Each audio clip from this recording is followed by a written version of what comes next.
taking a live look at Grand Haven using EarthCam. You can see a lot of ice covering the Lake Michigan shoreline this evening. Experts say Great Lakes ice cover is off to a fast start this year. First Alert meteorologist Colton Sikoracki went to Grand Haven and explains why this matters for all of us in Michigan.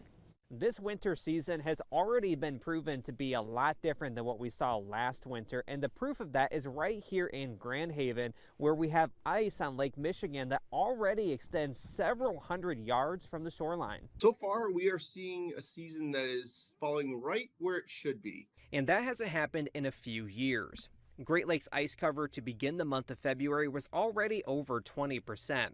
That level was not reached at all last year. Well, last year was quite an anomalous year.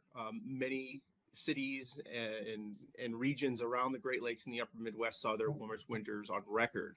So that translated into a very low ice year. This season is welcome news. Ice is important for our Great Lakes. It's a natural part of the Great Lakes ecosystem, and it's a protectant of our shorelines. And when you don't have the ice along the shoreline, that can open up the shoreline to susceptibility to erosion, coastal infrastructure problems, things like that. Low ice can also impact the amount of evaporation and make it easier for the shipping industry. On the flip side, more ice can be good for winter sports like fishing and snowmobiling.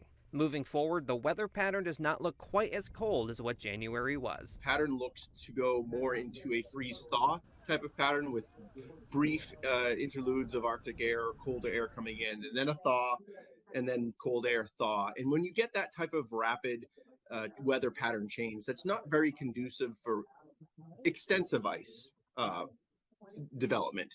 Now, as we head through February, we can expect some increases in ice, but probably not at the rate we've seen recently.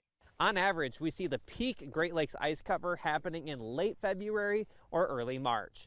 Reporting from Grand Haven, I'm First Alert meteorologist Colton Sikoracki.